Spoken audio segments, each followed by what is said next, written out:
Para aquellos que crecimos viendo la entrañable serie del Chavo del Ocho, no podremos olvidar a este personaje.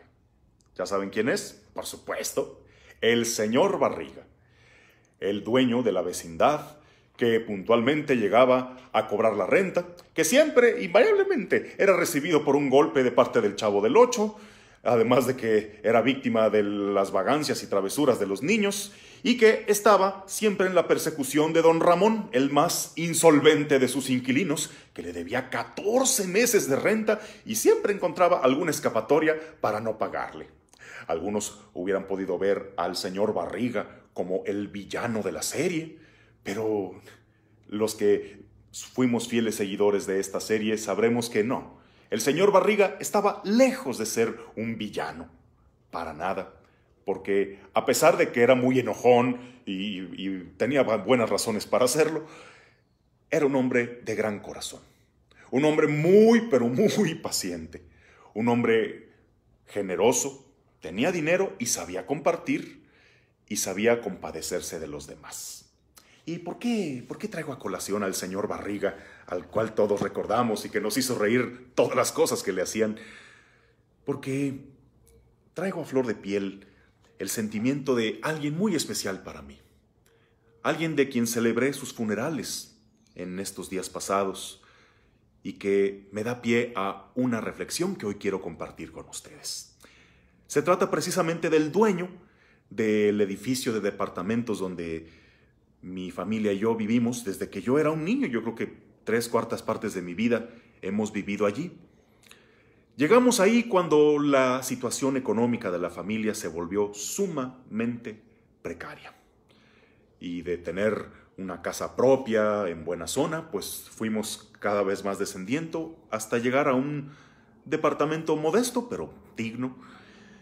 Y el dueño de aquellos departamentos, conocido como el ingeniero, llegaba puntualmente a cobrar la renta. Pero eso era un verdadero terror para mis papás. Yo me daba cuenta de que lo que era el coco para los niños era el ingeniero para mis papás, porque temían que llegara ese fatídico momento en que él tocara la puerta con su modo tan singular de llamar y que no tuviéramos todavía dinero para pagarle y tener que suplicarle, tener que inventar alguna excusa para que nos esperara un poco más. Yo oía cómo se angustiaban por la llegada del ingeniero.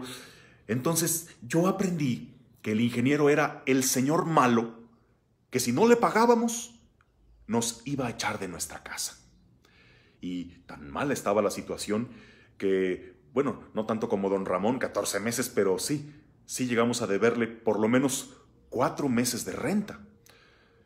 Recuerdo muy bien alguna vez que él llegó y con tantos adeudos nos fue pidiendo que ya fuéramos buscando otro lugar donde vivir porque él ya quería disponer de ese departamento para un hijo suyo.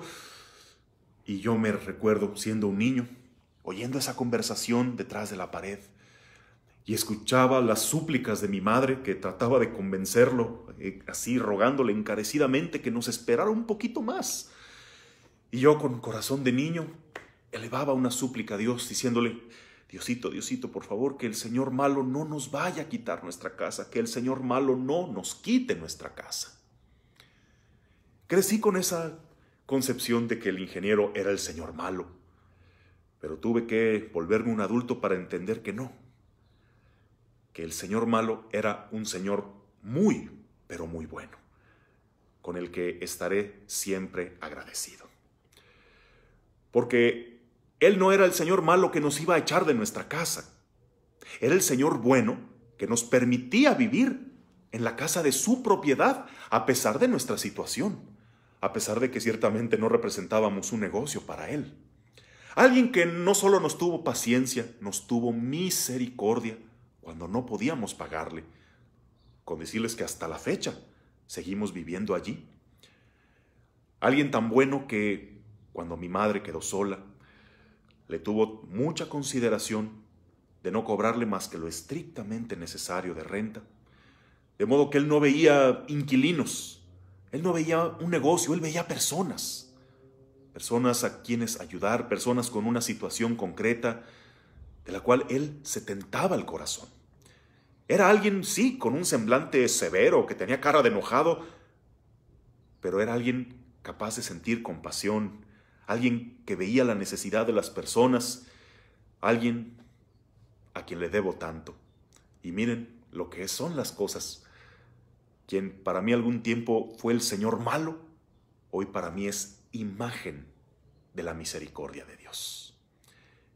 Y me acuerdo de esto por el Evangelio de hoy, que nos dice: ustedes que son malos saben dar cosas buenas a sus hijos, con cuánta mayor razón su Padre Celestial. Hay personas que terminan siendo imagen del amor de Dios para nosotros. Y quizá tú puedes recordar alguna. Algún maestro, tu madrina, un vecino, un tío, un sacerdote, alguien que te hace evocar ese amor misericordioso de Dios. ¿Por qué no me pones en los comentarios algún testimonio de alguien que para ti terminó siendo esa imagen del amor de Dios? En tiempo de Cuaresma estamos llamados a convertirnos, pero para la mayoría de fieles católicos no se trata de convertirse de una conducta perversa. No, se trata de convertirnos de nuestra imagen distorsionada que muchas veces tenemos de Dios. De Dios decimos que es un Dios de amor, de misericordia, pero en la práctica le tememos como si no fuera cierto nada de eso. Concebimos a Dios que es intolerante a nuestras faltas y a nuestras fragilidades. Pensamos que Dios nos está llevando cuenta de cada una de nuestras faltas para vengarse en esta vida o en la otra, con un horroroso castigo. Pensamos que a Dios nunca lo tenemos contento, pero tenemos que llegar a una fe adulta, la que nos hace convencernos de que nuestro Dios es tan bueno, que nos ama aunque no lo merezcamos, que su salvación es un don gratuito que no podemos merecer, que no es el Dios que nos quita a nuestros seres queridos, el Dios que está detrás de todas las tragedias, enfermedades y desgracias que nos pasan. Es el que nos sostiene en medio de la prueba, el que nos da a manos llenas. ¿No será bueno corregir nuestra idea de Dios, que es muy lejos de ser el Dios de amor en el que decimos creer? Así como con el Señor que cobra la renta, tuve que volverme adulto para quitarme mis falsas ideas sobre Él.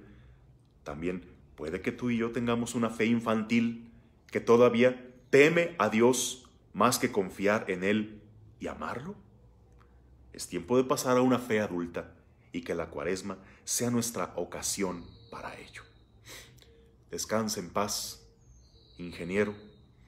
Lo llevo siempre en mi corazón y cuando piense en usted, me acordaré de Dios. ¿Y a ti? ¿A ti quién te recuerda el amor de Dios? Que tengas un bendecido día. En el nombre del Padre, del Hijo y del Espíritu Santo. Amén.